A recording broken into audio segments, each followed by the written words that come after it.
Alright, Mopar people, welcome back to the channel. I'm JustMoparJoe. Y'all know why we're here. Let's get down to it. Here is our 413. You remember last time we left off, got the crankshaft put in and rear main seal sealed up. All that's good to go. My plan for today is get the rings on the pistons knocked in the block with the rod bearings on. So still got my setup from last time, my 50/50 Lucas oil mix, and my how to rebuild the Big Block Mopar book. I'll reference it some. I just kind of want to show y'all what we're getting into start off with here, so let's get started. Alright, before we do anything, I'm going to go ahead and get these are some strong brawny towels, and wipe out these cylinders. Get any of that excess overspray from before, if you'll remember. See it coming out, it looks kind of orange because it is. Let's go through and wipe these really well. Cleanliness is very important, as you may know. And if you didn't know, you do now. So I'm going to wipe each cylinder. I'll come back through, wipe it again with my brake parts cleaner, and then I'll wipe it one more time, re-oil them with the rag. Some of this stuff is a little bit monotonous, I understand. That last build video was like 42 minutes or something, and I had cut down basically 6 hours worth of work into that 42 minutes. You could move a little bit faster if you're not filming and doing whatever, but I can be a lot more thorough when I'm not in a rush. So, yeah, see, she's coming along. Try to switch to a better part of my rag.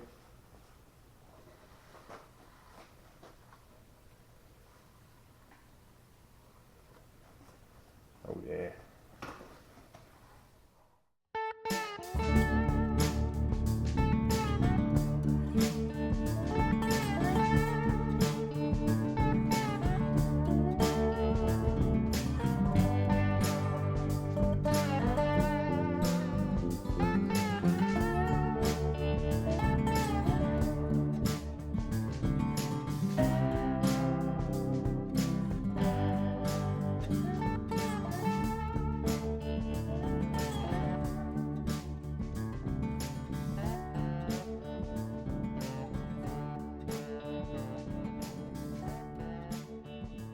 And you'll find out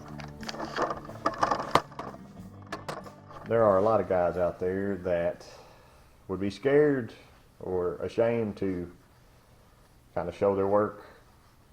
You know, maybe they, you know, I'm going to get criticism. I understand. It's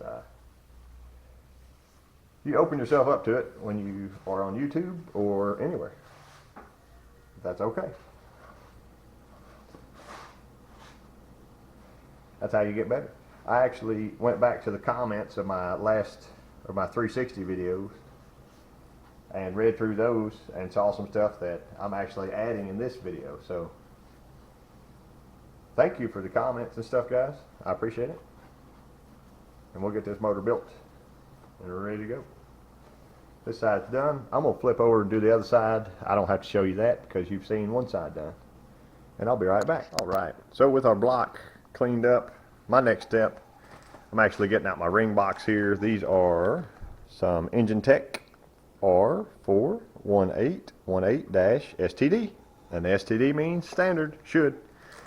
So my first step is going to be, I'm going to pull these out. I'm not going to open all the packages yet. That one says second groove, oil groove. There's my top groove. So I'm grabbing my top groove set of rings. Here's what the book says. Soak a shop towel with engine oil. Use it to oil the cylinder walls. We did that already. And we're going to we're just going to check the gap of these rings. These are not file to fit rings. Hopefully you can see this.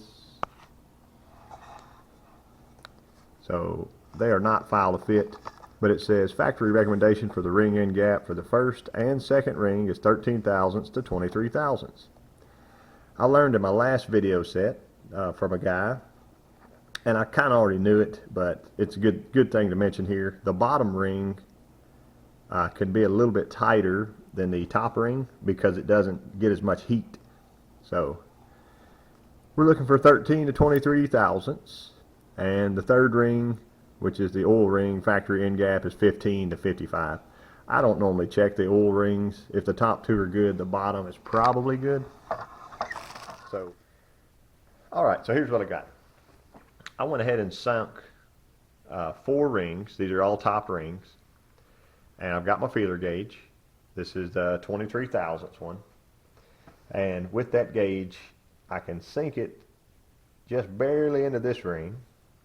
I can sink it barely into that ring, but not all the way. So it's a very, very tight 23. This one, it'll go all the way, and this one, it'll sink, let's see, it'll just barely start into there. So this is my looser one. What I can do is try to switch it out with my number 1 here. So I can get that started back without making a mess here. I want to switch these around and just test them, and that way I can I can find the tightest ring for each bore.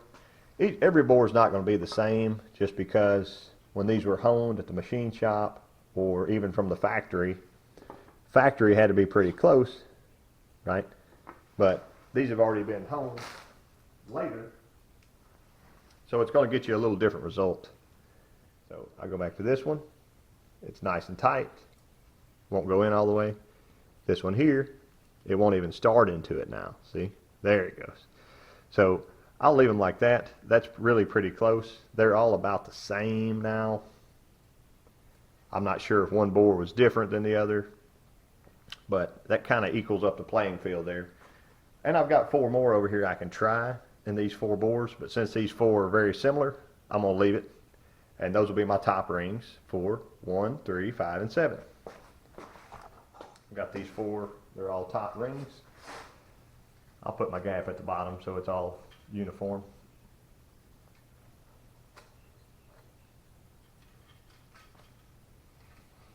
Doesn't take long to check this sort of stuff, but this is kind of different, the difference in assembling an engine and building an engine in my mind. Not taking any shortcuts here.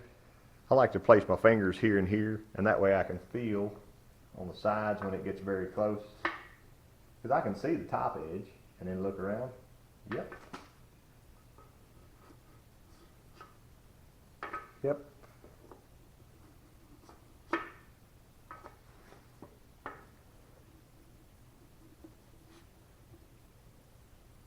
A little bit right there. Take my same feeler. I can start down here, it's fine. It barely starts into there, barely starts into there, barely starts into there, and very barely starts into there. So that's it. It looks like these 4 are pretty uniform. That other side, that one cylinder, 1 and 3, was just a little bit hair difference, but if they're a tight 23, that's good by the book. So those are all my top rings, they're good to go. All right, here are my pistons. I've got them laid out in order that they go. Mike, who took this motor apart, he used the old school, extra old method of putting dots on top before disassembly, and that will mark the rod and piston assembly. So you'll see this one even has an F on it. Turn it up for you. So the F goes towards the front of the block. That's real nice. They also have the tick marks here on the piston top. That's real nice. All the ring lands are cleaned out super, super nice at the machine shop. And you'll notice there's holes. There's a hole here and a hole here. And over the last couple days, I've been walking by and dripping. I'll drip a couple more drops of oil into these holes each time to oil the wrist pins. I can drip it. You see here, this one's nice and lubed. You can kind of see the stuff stringing off the inside of it. And before I put these in, I'm going to drop some more lube into here. I started a motor up one time that I bought from a guy, and these were very, very dry. The motor had been setting and it had never fired in a barn sort of deal. And it was covered up, wrapped up tight with a trash bag. And when I started it up, the wrist pins actually seized in the block. And I couldn't figure, oh man, why did my motor lock up? Well, after I, beat those pistons out, this wouldn't move at all. And I looked underneath there and there was a dirt dauber nest. So that was just super, super dry. It's probably better that I went ahead and that happened to that motor. But since these are marked 1 through 8, I'm gonna take my red marker here, it doesn't matter what color marker you use, and just write it on top so I can see it a little bit easier. 1357 8642. There we go. And you'll also notice, see my F here? On the top of these rods, they have this, I don't know, piece of metal, whatever you call it, that actually goes towards the outside of the crank. So if I keep my F's to the front, this will go to the back on that side, and it will go towards the front on this side. So there's a little tiny chamfer in the rod itself, and as it's rolling on the crank, that pushes up against the side of the crank. And we'll check that clearance between both rods after I get them installed. They should be fine. They were probably fine before you ever took this motor apart, but we're going to check it anyway. So again, this will go towards the front, chamfer towards the outside of the crank edge, and the F will go towards the front. Also the notch towards it. It's got so many signs that show you which way this piston goes. I shouldn't mess it up, right? Nobody should. But anyway, I'll go ahead and check my number 2 rings now, or second oil ring, just like I did the first one, and I'll be back. So this is the exact order that I'm actually going in. When I put the rings on the pistons, this is the order that I'm going. So just like this. These are my number 2 rings, or second gap rings. And I'll show them to you. They do have a dot right there, and the dot goes up. If you'll notice, there's a chamfer on the bottom of this ring. That means the chamfer will go down, so as the pistons move up and down, it can pull that oil and stuff, be able to compress better, and the chamfer will be inside towards the piston itself. So that's good. So there's that last ring. That's my number 1 that I pulled out. It will go on top, just like that. So it's good to stay organized in this situation. Leave my rings on top of the bag so I can see the number 2 through the ring, and I know that's the second groove ring, and I have all my dots up, but I'll check them anyway. There's my number 1 over here. So I went 1, 1, 3, 5, 7, 2, 4, 6, 8, 1, 3, 5, 7, 2, 4, 6, 8. And I have the rings, I've swapped them over to where the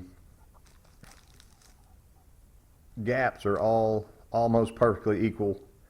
They were about 5 thousandths tighter than the first set of rings, which is good. That's just fine. And they're within spec, so that's good to go. I'll open up my oil rings, check them out. I'll drop a few in. I'm not going to show you that. But when I come back in just a second, I'll start rolling these rings on the pistons, and you can watch that. For the fun part, I've got my oil rings here. These are the outer rings that go around the waffle ring, whatever you want to call it, oil groove ring, whatever. I always count these. Be sure you got 16 of them. Those have been counted. I've got 8 of these. I've tested both in the bore. They're fine. So I'm picking up number 1. Do my quick inspection of it. No dirt or trash anywhere. And I'm going to roll this dude on first.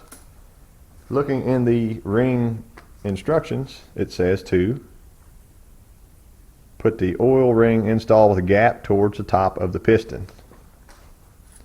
So when I find my gap, that will be pointing towards the top of the piston. Very simple. I like to put these even. Some people say it doesn't matter. See how this is open in here? Come on there.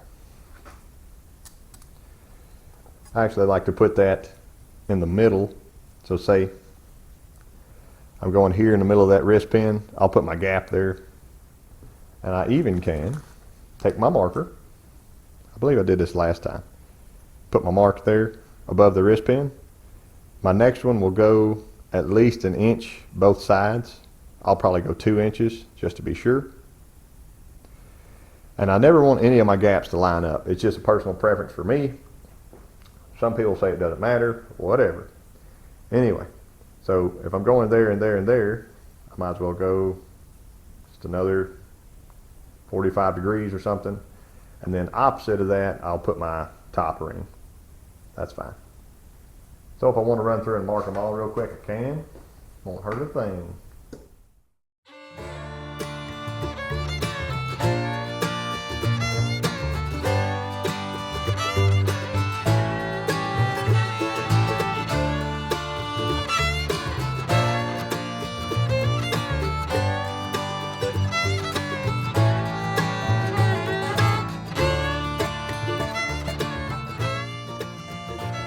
Ready for the install. So after I've got my oil groove ring on, I need to roll the one on the bottom side of that. Something like this. Try and get my hand in there. There we go.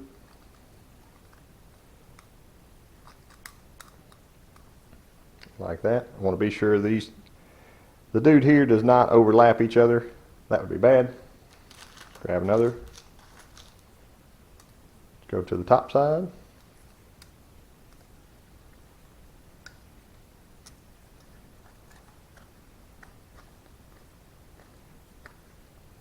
Never stressing or straining these. I believe it says in the book not to use an expander on them. And I've had some people last time say I should have used I should buy a ring expander. I don't think I need one. I like to get a feel for it with my hands. So there's my dot. This is my number 1. And this will go to the second piston here. Takes a little longer. I understand. Come on down.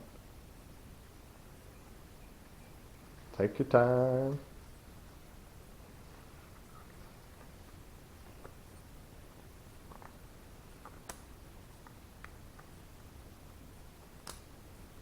Almost there. There we go. Remember I put my mark. That should be good. Also something good to check. Be sure you can compress this. There we go. Without it touching inside there. If it was too large, you wouldn't be able to compress it. It's got lots of room. There we go. And then my number 1 ring, or top ring for number 1. Remember I got my mark about opposite side.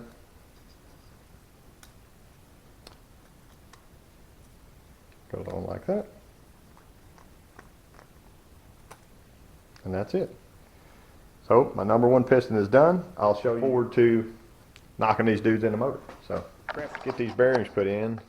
These are also an Engine Tech BB303J STD. They should be the same as most 440 cranks also. But what I'm doing here, taking my rod cap off, brake parts cleaner. I've already done this one, but I'll show you on number 3. So, pop these nuts off real quick.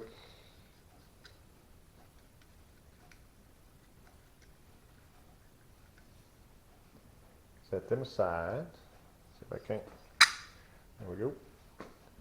Get my cap off. Need a new rag.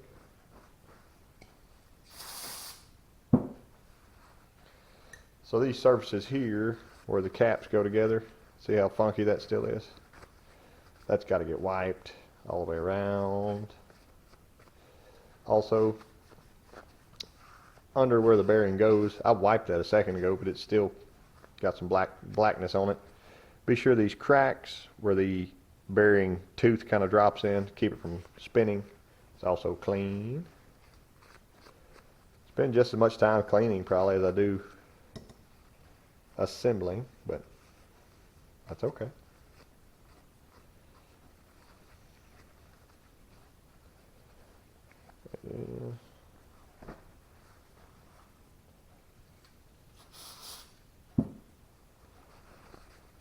I can't get all that blackness out of there. No, a lot of it's just stains, the metal stains sometimes. You can pretty much keep wiping until even wipe these faces. The piston itself, there we go. Now I'll do my cap the same way. Get all that funk off.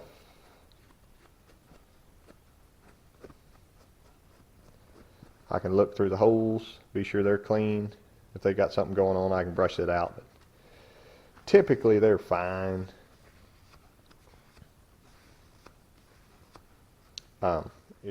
If you were doing like a home rebuild, I would run a brush through those. So that's my number 3 cap, all cleaned up, all the surfaces, fronts, back sides. And I'm gonna run through and do them all. Come back and throw my bearings in.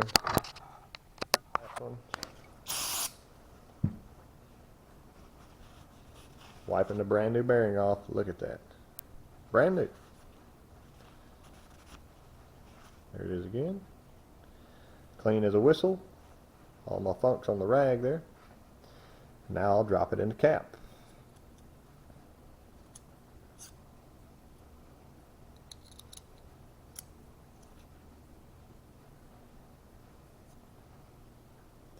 Inspect it.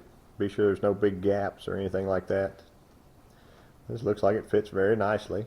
I've had good luck with these Engine Tech bearings. They're not the most expensive bearing out there, but I do believe they're still also made in Israel. So for what it's worth, I'm gonna go ahead and drop these halves in my rods and my caps, and then we'll be ready to move on to the next step. Start installing my pistons into the block. I went ahead with my little brush and my assembly lube, and I lubed every crank journal, including the front and rear faces of them, those sides there.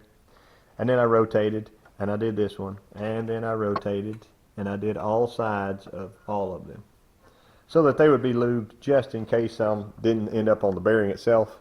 I did hit the bearing themselves also. I added these 2 pieces of 3/8 gas line to help kind of guide it on for me. They sell plastic line that slides on here. I don't really see the need to buy any. I re-lubed my wrist pin with my assembly lube, and then I moved that over and re-lubed it again, and then moved it back. So those are really nicely lubed now. I'm going to lube each one before I knock each piston in. And we're going to start with number 1. That's the way I like to start. I've got my speed wrench ready with a 9/16 on it. And I've got my professional piston installer here. I did wipe this off. It's not just an old dirty hammer. It is now a piston installer. I'll show you how my rings go here. There's my ring compressor. Got it ready to go.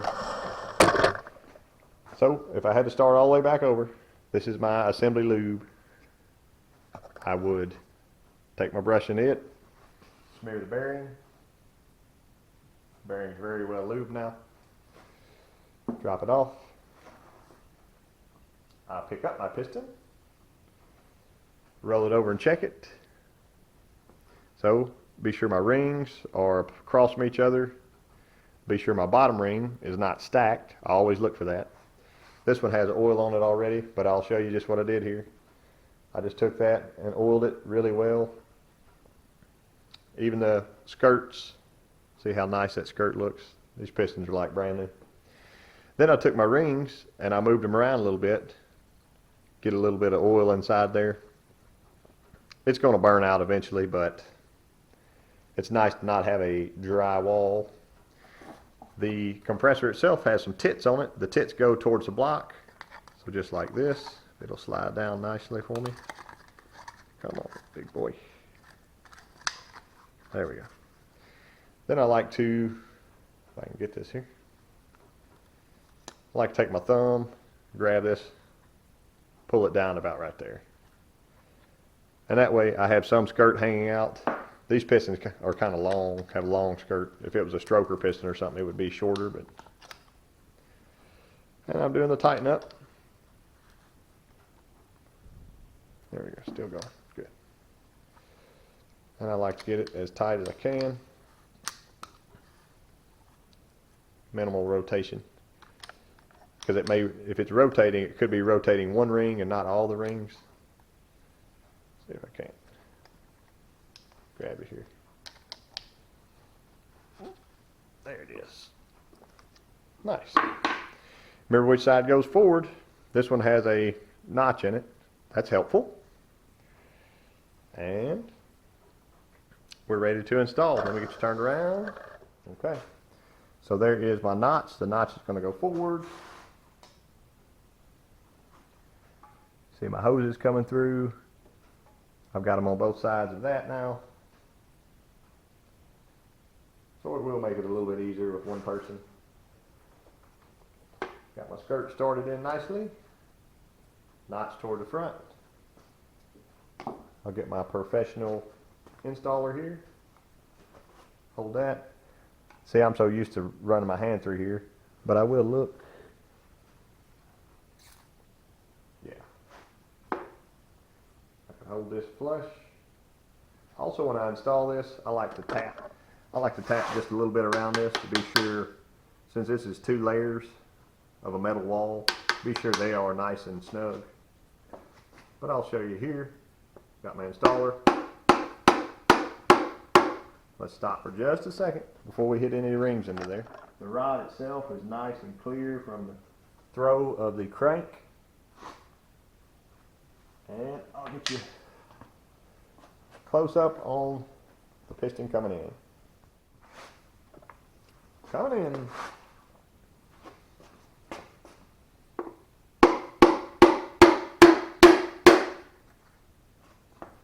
Ring compressor's done. Putting it back on the table. Now, see my rubbers are in place here. Just gotta be careful. Got me nervous.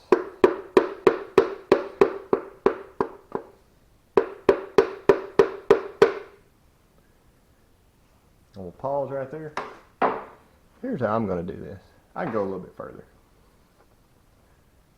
Just a little.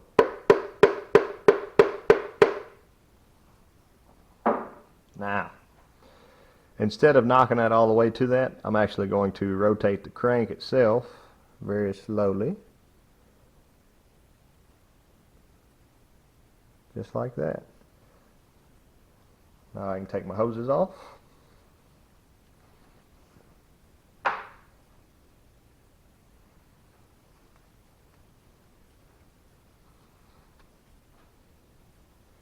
And I'll grab my number 1 cap.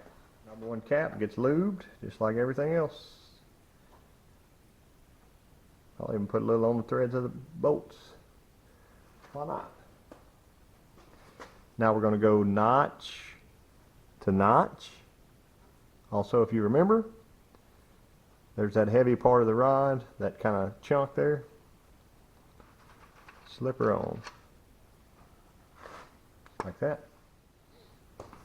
Find my nuts.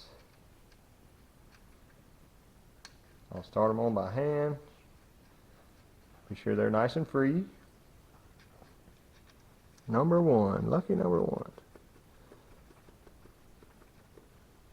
I'll grab my Speedo.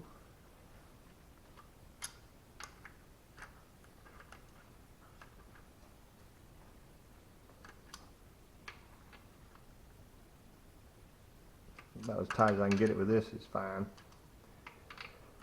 I'll torque it down just a second. And there we are.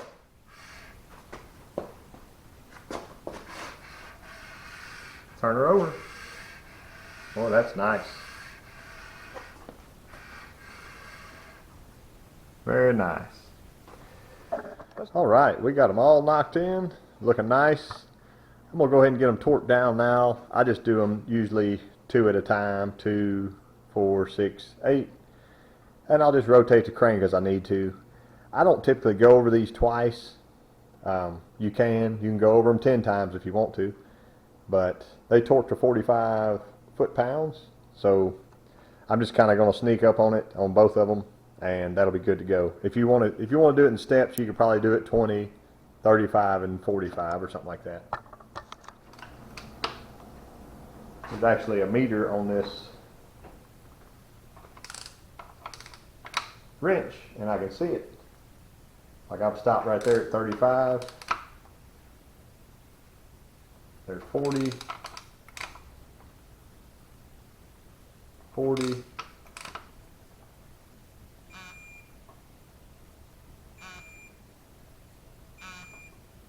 45.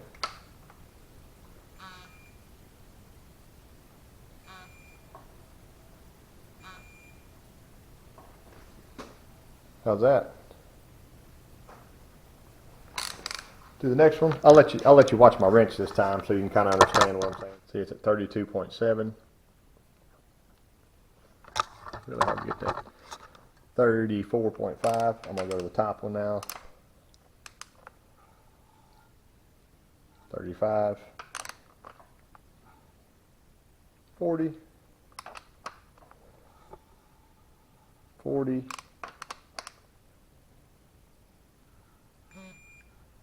See, it lets you know before you get there, just before you get there. See, oh man, I went to 46. Just throw the motor away.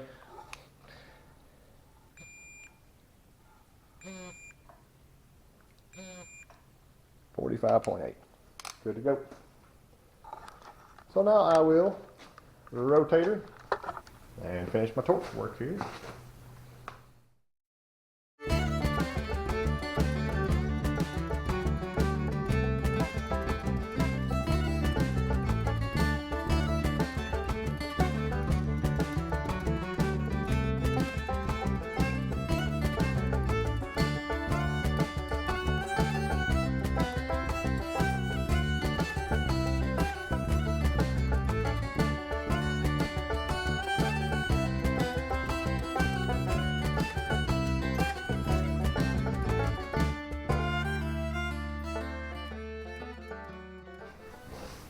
There it is. Those dudes are torqued.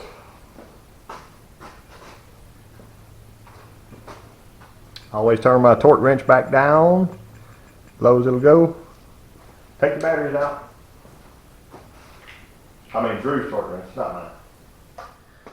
Alright, our next step, we're going to check the rod clearance, the side clearance between these two rods.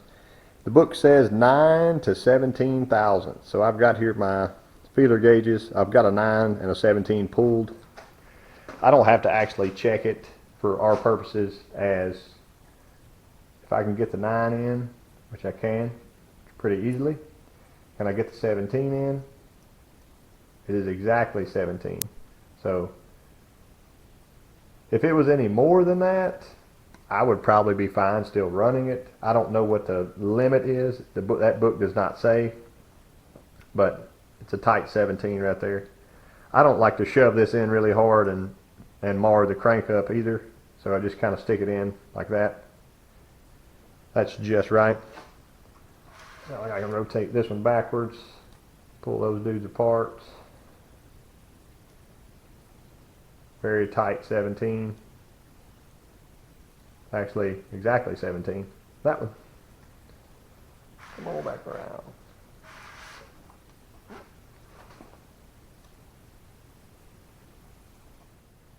Also 17. Pretty nice.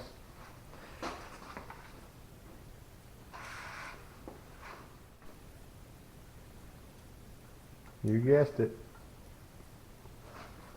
Still 17. If anything, it's a little loose 17. Does not bother me at all. I would rather have it too loose than too tight for sure. And that 9 to 17 probably refers to a newly built engine, new crankshaft, new rods, new bearings, new everything. if it was a kit or something, maybe from 440 source or whichever. But the bottom end is buttoned up. We can move on to our next step, but that'll probably be another video. So I appreciate y'all watching, and thanks for following along on our 413. I know it's kind of moving slow, but that's fine. We're not rushing anything, we're not forgetting anything, and we're gonna have a good engine when we're done. So I appreciate y'all watching. I'll catch you next time.